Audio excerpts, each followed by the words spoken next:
My name Neelam Hitesh Tejani, Assistant Professor, D.Y. Patil College of Physiotherapy. My specialty is pediatric neurophysiotherapy, and we are going to see about spina bifida, which is neural tube defect.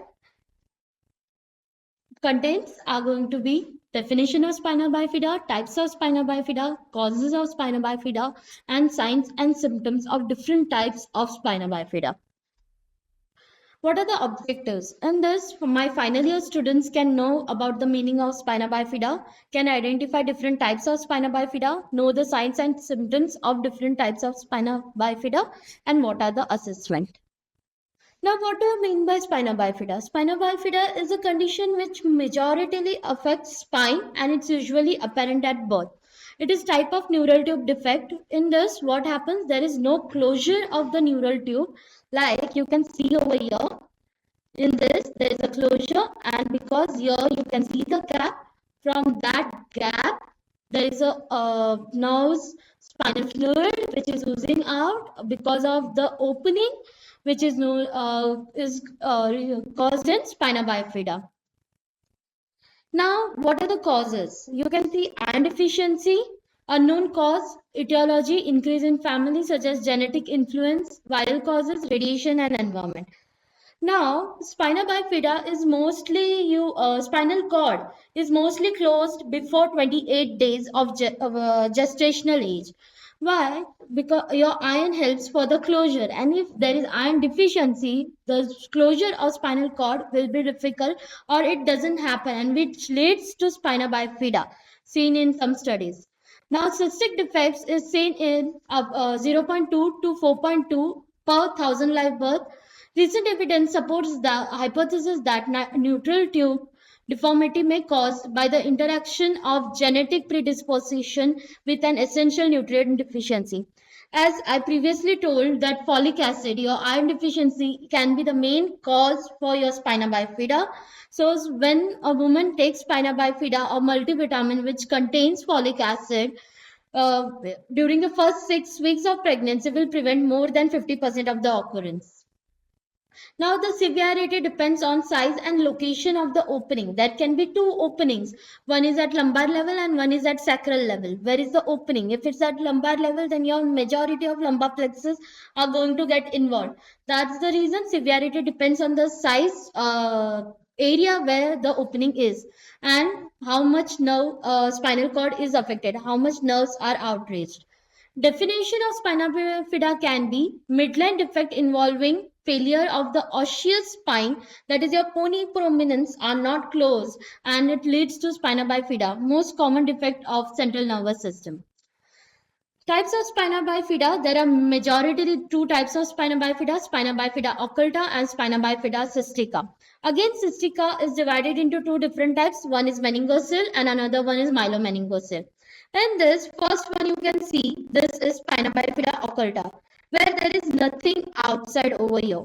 But whereas B is meningocele, where your spinal fluid is out.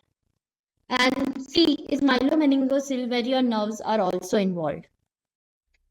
Here you can see the head tuft and spinal cord is intact. This is spina bifida occulta. Then when your spinal fluid is outside and your nerve roots are just entering, but it's not completely herniated. This is spina bifida meningocele. And now this, your spinal nerves are completely out in the open with spinal fluid, and it's myelomeningocele, more severe type of spina bifida. And this is the bulge, how it is seen on the base. Now, first we will see spina bifida occulta, failure of fusion of the vertebral arch, which leads nothing outside. Meninges are not herniated, bony defect is present, and lesion is covered with by the skin. Now, spina bifida occulta is the mildest type of spina bifida. It is sometimes called as hidden spina bifida. Why hidden? Because you are not able to see any signs and symptoms till adulthood. Some of the times, failure of posterior vertebral arches to close without accompanying herniation. No herniation of spinal cord is seen or meninges are seen. With it, there is a small gap in the spine, but no opening or sac is still present, and spinal cord is completely normal.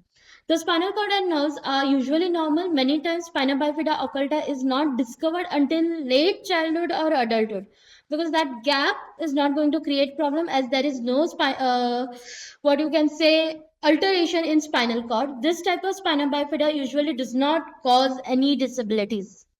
Now, symptoms, if you can see, is difficulty controlling bowel and bladder, weakness and numbness in feet, like tingling sensation, recurrent ulceration because your sensory loss can be there, and your spinal cord is tethered into two some of the time, which causes neurological effects with the growth.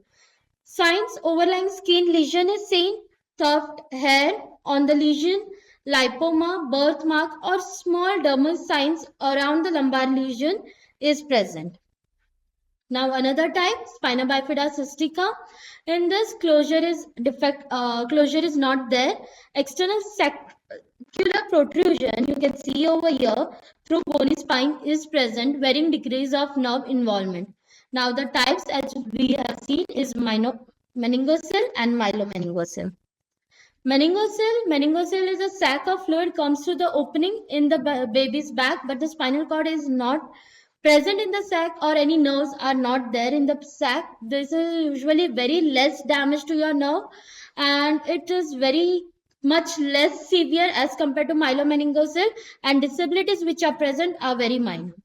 The form of spina bifida cystica consists sac like cyst filled of meninges and spinal fluid. Myelomeningocele is the most severe type of spina bifida. In this condition, sac comes out, and in that there is spinal fluid as well as your nerve roots are present. This form of a hernial protrusion of sac like cyst containing meninges, spinal fluid, portion of spinal cord and its nerves. This type of spina bifida causes moderate to severe disabilities such as problem affecting how the person goes to bathroom, loss of feeling in the sensation of person's leg and feet, and does not able to move the lower limbs at all. As we know, I told you earlier that these are divided into two types. One, when the protrusion or the sac is present at the lumbar region, and another one when it is at the sacral region.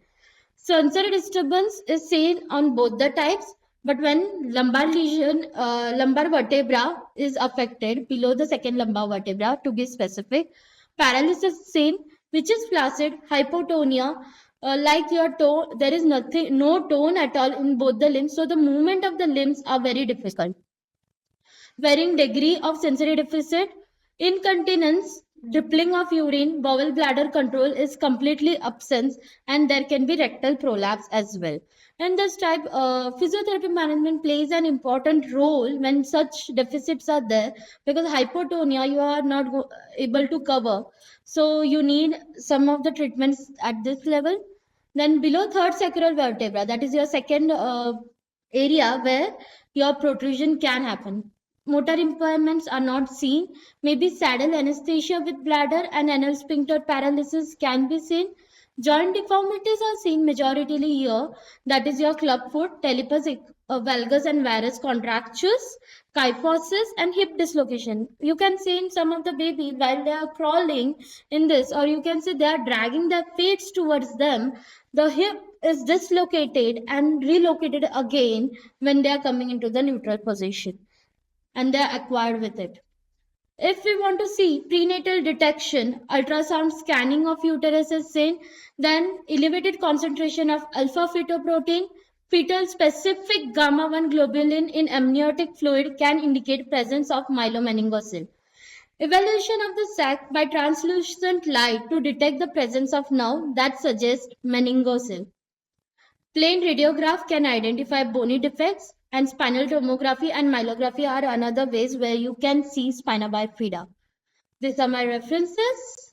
Thank you.